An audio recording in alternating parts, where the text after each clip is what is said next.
சிறப்பு விருந்தினராக பாஜகவின் மூத்த நிர்வாகி தமிழிசை சவுந்தரராஜன் அவர்கள் இணைப்பில் இருக்கிறார். மேம் வணக்கம். விஜயோட ஸ்பீச் ஃபுல்லாவே கேட்டிருப்பீங்க. முழுக்க முழுக்க தாவேகாவின் கொள்கை எதிரி பாஜக அப்படிங்கறத உரக்க சொல்லியிருக்கிறாரு. முதல்ல அதை பத்தி என்ன நினைக்கிறீங்க?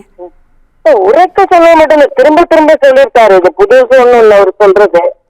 அதனால நாங்களும் ஒன்னும் அதை பத்தி பெருசா ஒண்ணும் நினைக்கல. ஏன்னா அது திருப்பி திருப்பி அவர்தான் சொல்றாரு. ஆனா அவரோட கொள்கை என்னன்னு தான் எனக்கு தெரியல. கொள்கை எதிரி நாங்க, ஆனா அவரோட கொள்கை என்னன்னு எனக்கு தெரியல. அதனால ஏதோ சத்தமா பேசுறாரு. கூட்டம் வந்திருக்கு. அந்த கூட்டம் ஒரு நடிகரை பார்க்க வர்ற கூட்டம் எல்லாம் இருக்கலாம். அரசியல்ல எப்படி ஒரு தாக்கத்தை ஏற்படுத்த போகுதுன்னு மெதுவாக தான் நம்ம பார்க்க முடியும்.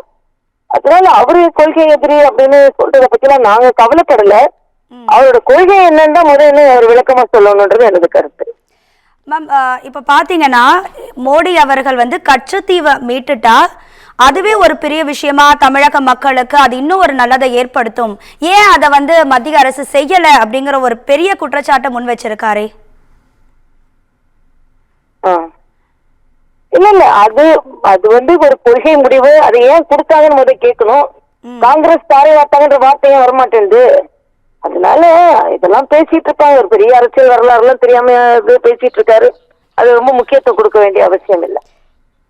மேம் இதுல ரொம்ப முக்கியமா பார்க்கப்பட வேண்டிய விஷயம் தாமரை இலைகளில் தண்ணீர் ஒட்டாது. அப்படி இருக்கும் போது தமிழ்நாட்டுல எப்படி தாமரை ஒட்டும்?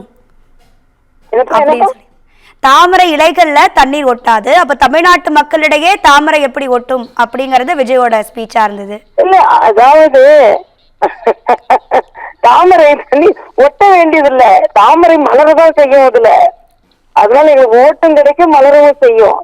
அதனால ஒட்டை பத்தி நினைக்கிறோம், எங்க ஓட்டை பத்தி தான் நினைக்கிறோம். ஏதோ வசனம் பேசணும் அப்படின்னு பேசுறாரு, பேசுறோம், அவ்வளவுதான். இப்ப நான் இதுல இறங்க போறேன். நன்றி பாருங்க. இப்ப இந்த மாநாட்டையும் முறுக்க முறுக்க மறுபடியும் ஒரு சினிமா பேனர்ல தான் பாக்குறீங்களா? பிஜேபியை சேர்ந்தவர்களா இருக்கட்டும், இல்ல ஆட்சி அதிகாரத்துல இருக்கிறவங்களா இருக்கட்டும்.